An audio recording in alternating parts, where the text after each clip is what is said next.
Hola a todos, bienvenidos a este hermoso espacio que hemos denominado Entre Letras e Historias. Mi nombre es Dalila Espinosa y en esta oportunidad tengo una invitada muy especial. Ella cursó sus estudios primarios en una colonia rural, luego cursó los estudios secundarios en Riacho GE. Es licenciada, profesora, magíster, doctora en Ciencias Sociales. Actualmente se desempeña como docente en la Universidad Nacional de Formosa. Bienvenida, Mónica Inés Daldó. Muchísimas gracias por la invitación. Es un honor poder participar de este espacio tan importante de la Subsecretaría de Cultura, donde nos dan espacio para deleitarnos con estos temas culturales históricos. Un gusto tenerte, Mónica. He tenido oportunidad de leer todas tus publicaciones y la verdad que es importante conocer todo el proyecto que emprendiste, tanto como investigadora, también como directora de diversos proyectos que conciernen a lo regional y también a lo local. Sí, fundamentalmente mi interés tiene que ver con investigar y producir y aportar a la historia regional y local fundamentalmente. ¿Por qué? Y porque en realidad estas historias regionales y locales no están visibilizadas desde el ámbito nacional. Nosotros naturalmente estamos alejados de los centros de producción, control y publicación de los grandes centros historiográficos como sea el Buenos Aires, Rosario, Córdoba, y generalmente estas historias regionales y fundamentalmente historias rurales como son el objeto de estudio de algunas de mis publicaciones, están como invisibilizadas por esa historiografía nacional. Háblanos un poquito del proyecto de desarrollo territorial de acá, que sé que es muy complejo, pero brevemente, ¿cuáles son los obstáculos y también las ventajas que tuviste al realizar esta publicación? Bueno, en realidad, fundamentalmente empecé la publicación o el trabajo de investigación pensando que que el principal obstáculo serían las fuentes escritas. ¿Por qué? Y porque en realidad yo estaba por abordar un proceso histórico que tuvo que ver con la dictadura militar, con el inicio de la dictadura militar en Formosa. Entonces, todos esos actores que habían participado, esos protagonistas, se habían destruido esos documentos al inicio de la dictadura, tanto destruidos por ellos como por los propios militares de esa dictadura militar en Formosa. Entonces el principal obstáculo era fundamentalmente encontrar esos documentos escritos que puedan respaldar la investigación. Al inicio pensé que solamente contaría con testimonios orales, entonces de pronto mi apremio consistía en entrevistar a aquellas personas cuya salud aún estaba, ya estaban frágiles, ¿no? Sí. Estaban, como fue el caso del obispo Escocina. Bueno, en ese caso logré entrevistarlo. ¿Que tuviste la fortuna de entrevistarlo? Claro, logré entrevistarlo en abril del 2011 y a los pocos días fue internado y después, bueno, fallece.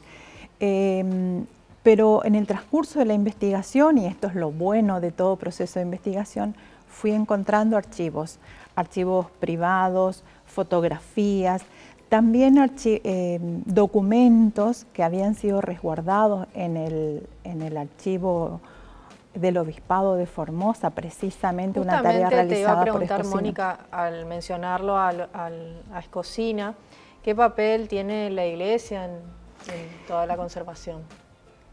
Bueno, en este caso se ve que el obispo había tomado todos los recaudos para poder resguardar esa documentación que ni siquiera los responsables del archivo del obispado lo sabían, ¿no? Después también archivos privados como la familia Locatelli, como el doctor Pedroso, fueron rescatando en ese deseo de conservar la memoria colectiva. También encontré algunas documentaciones en el Archivo Histórico Provincial, en el Archivo de la Legislatura Provincial. Entonces fue armar un rompecabezas bastante complejo para poder confrontar esas fuentes escritas con la prensa y los testimonios orales. También es importante destacar que accedía a un gran archivo fotográfico y ese archivo fotográfico fue como rescatado por una madre de esos militantes de las ligas campesinas en un allanamiento que hicieron a la casa buscando al hijo, lo escondió debajo del colchón como solemos hacer en las zonas rurales. Se leen las fotografías. ¿Qué lecturas pudiste sacar de estas fotografías? Bueno, empezando por las fotos que están en las tapas de los libros, ¿no? Hay en una de las fotos de la tapa del libro Campesinado, Iglesia Católica y Estado en Formosa, podemos ver las fotografías en una de las asambleas y podemos ver la escritura de esos campesinos, que el campesino es el principal actor de este proceso narrado, ¿no?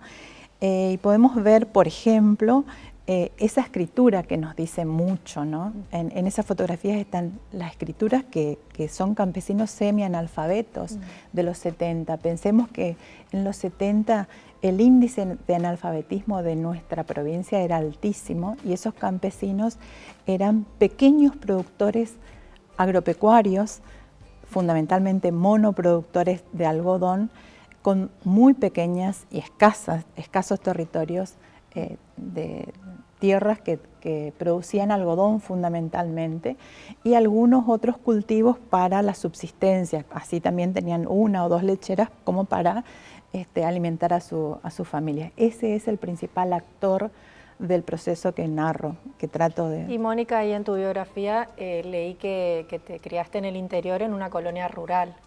¿Qué experiencia te trajo y cómo pudiste dialogar con esa realidad también?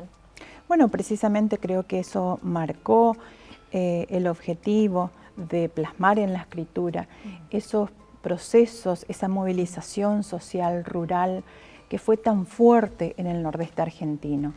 Debemos recordar que esas movilizaciones de los 70 en las 5 provincias del nordeste han sido fundamentalmente rurales y que es un proceso que no está visibilizado por los manuales que nuestros estudiantes tienen en el secundario. No aparecen porque son como que las historias regionales están absolutamente dejadas de lado y pensemos que mientras los manuales de historia, de circulación nacional, nos muestran como que las movilizaciones de los 70 fueron principalmente urbanas, en nuestra región y en nuestra provincia las movilizaciones pasaron por las zonas rurales, porque el gran problema de estos lugares era el problema de la tierra, era el problema de ese pequeño productor agropecuario que necesitaba mejores condiciones de vida para en el marco del sistema capitalista. Ese proceso fue iniciado por el movimiento rural de Acción Católica, es decir, la movilización comenzó desde la Iglesia, cuando en realidad después del Concilio Vaticano II de 1962 a 1965, la Iglesia Católica comienza a sostener la necesidad de trabajar fundamentalmente en el campo y ganar adeptos que estaba perdiendo en ese momento, comienzan a trabajar por los sectores más desfavorecidos y es ahí donde surgen los reclamos. Eso, más las políticas que el gobierno de la famosa Revolución Argentina, entre comillas, de Longaniato en Formosa, implementó en detrimento de esos pequeños productores agropecuarios, fue lo que hizo estallar la movilización rural en nuestra provincia. Ese proceso no estaba descrito y bueno, yo nací y me crié en una zona donde eso estaba en plena efervescencia, cuando seguramente que la decisión de dedicarme a la historia tal vez estuvo marcada por todos esos procesos.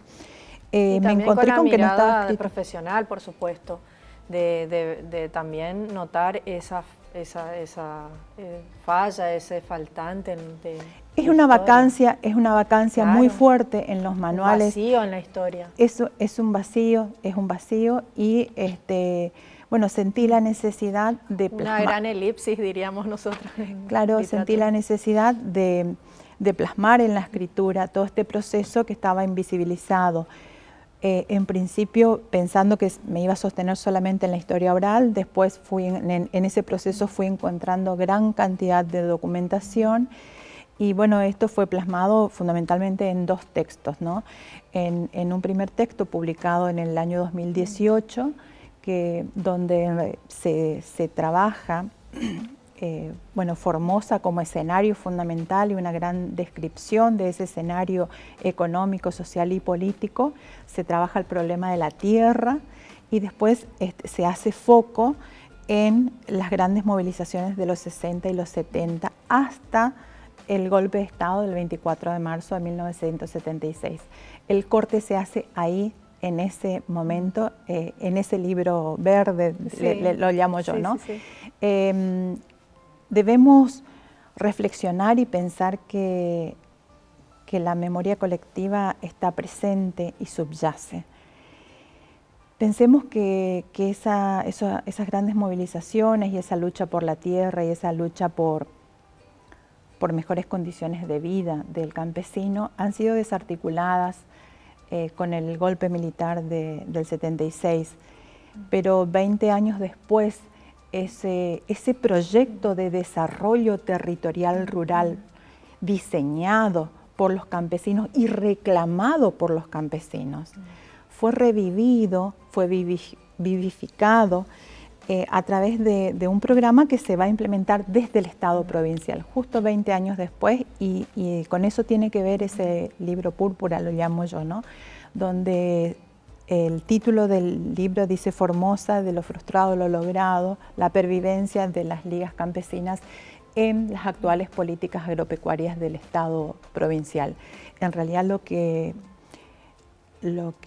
escribo y lo que narro es de qué manera el Paipa encuentra sus raíces filosóficas en esos principios y en ese reclamo, en ese proyecto de desarrollo territorial diseñado por los campesinos. Y qué oportuno, porque se habla mucho del Paipa y ahora podemos saber el origen, la génesis, digamos, de este proyecto. Sí, sí, bueno, en realidad ese proyecto de los 70 no tenía que ver solamente con la tierra.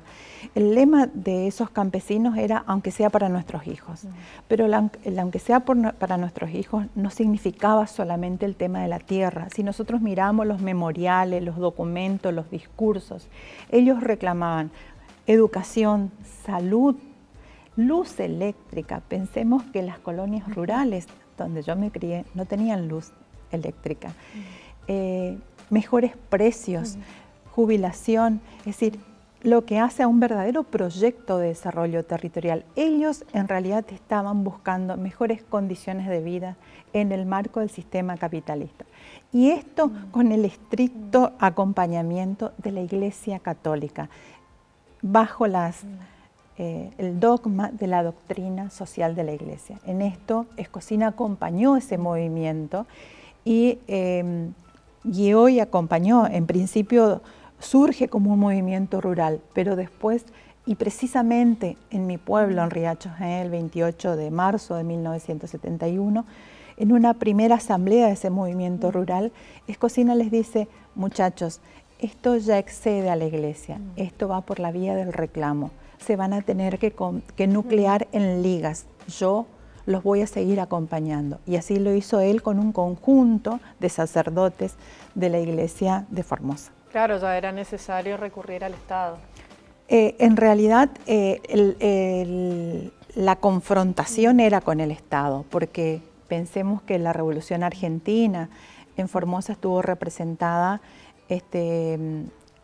bueno, abarcó desde 1966 hasta 1973 y en ese periodo hubo una gran distribución de tierras a grandes ganaderos. Hubo casi 2 millones de hectáreas que fueron adjudicadas a grandes ganaderos pampeanos y eso es lo que atravesó a ese campesino, porque de pronto eran adjudicadas tierras que estaban siendo ocupadas en forma irregular, porque en realidad la tierra fue ocupada en forma irregular en todo ese periodo, y se vieron afectados por esas adjudicaciones masivas que se hizo desde el Estado provincial. Por eso la confrontación era con el Estado provincial. Y la Iglesia de alguna manera actuaba de mediadora y de acompañante de esos campesinos.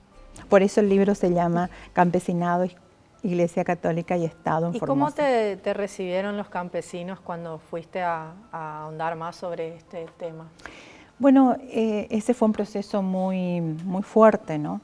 Porque de pronto la memoria tiene esas cuestiones, ¿no? De pronto hay diferentes reacciones, porque hay campesinos que recuerdan todo, fotográficamente, y hay otros que, y esto lo dicen algunos filósofos de la historia, ¿no? Es decir, todo lo que esté atravesado por el trauma de pronto produce lagunas, que esa es una de las dificultades de la historia oral, ¿no? Por eso debemos siempre confrontar con el documento.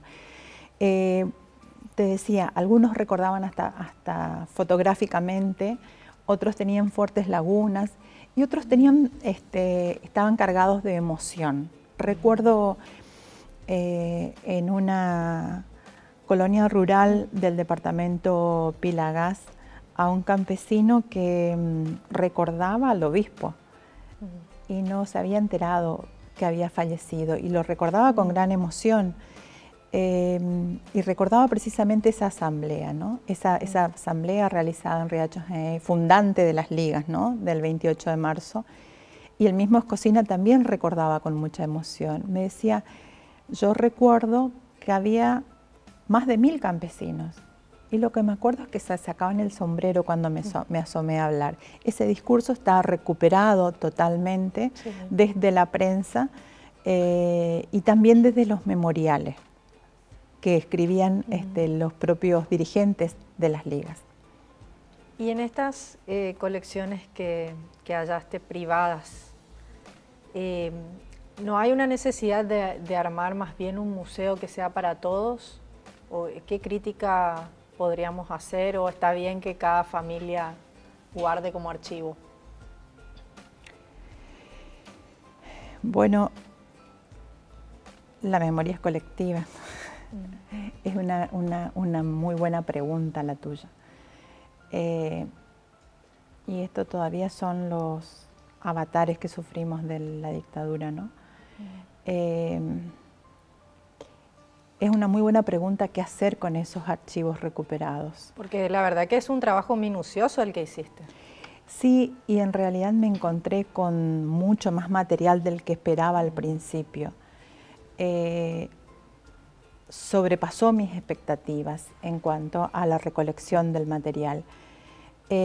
Posiblemente sea necesario solicitar a algunas familias, y en mi caso no tengo problemas en donar los documentos hallados,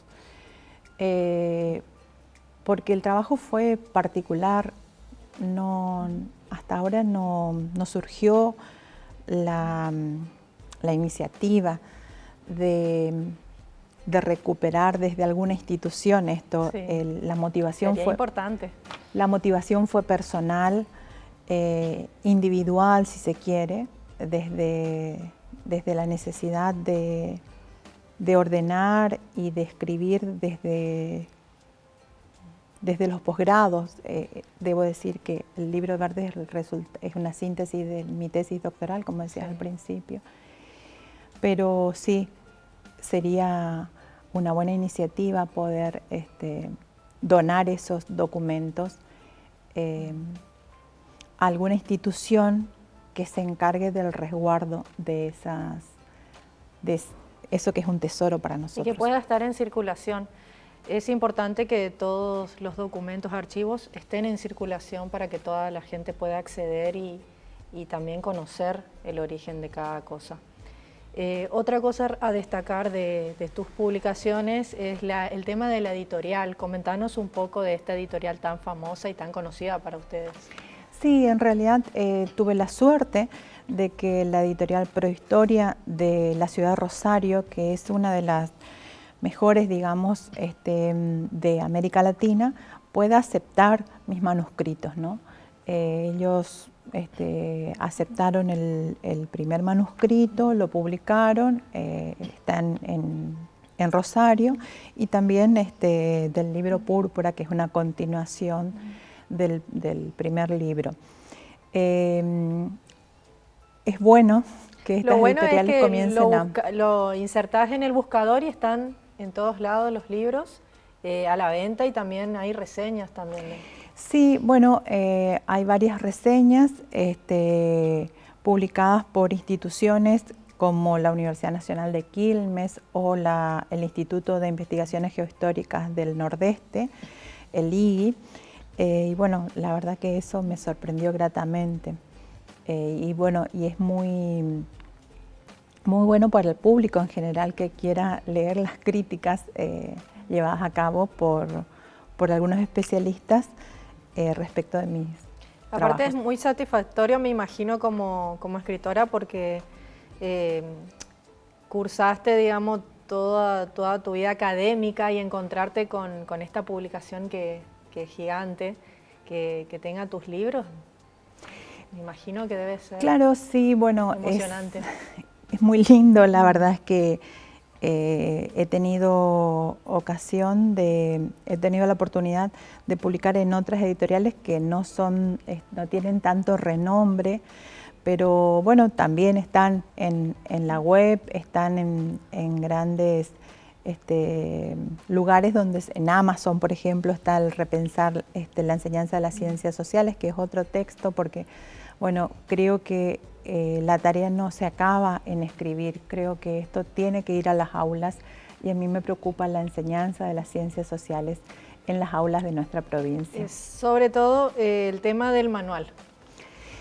Sí, bueno, aquí está creo que el huevo de la serpiente, ¿no?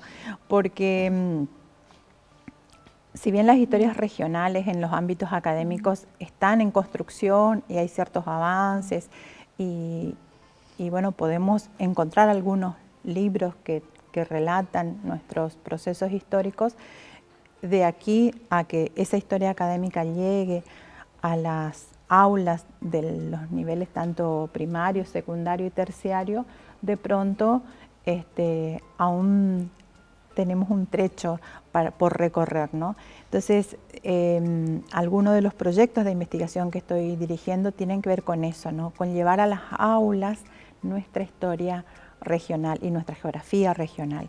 En este sentido, en el año 2019 publicamos un texto que lo hicimos en colaboración con otros colegas de otras ciencias, que el objetivo es poner en el aula ciertos documentos que tienen que ver con el periodo que va de 1879, desde la fundación de Formosa hasta la provincialización, y ponerlos en el aula. Es decir, de esto se trata uno de los textos que hemos publicado. Permanentemente y ser investigadores también. Claro, y mostrarle otras opciones didácticas a nuestros docentes, que no sean solamente los manuales de circulación nacional, como los manuales de Santillana, Aceta, Capeluz, que en realidad nos muestran como historia nacional una historia porteñocéntrica, ¿no? Entonces, muy acotada. Muy acotada. Entonces, bueno, de esto se trata, de que llegue a los docentes otras opciones y que puedan trabajar en el aula con documentos, con fuentes que tengan que ver con lo nuestro. Y qué importante tarea. Un gusto tenerte, Mónica, y sin dudas los invito a todos a leer. Pueden encontrar los libros en la web.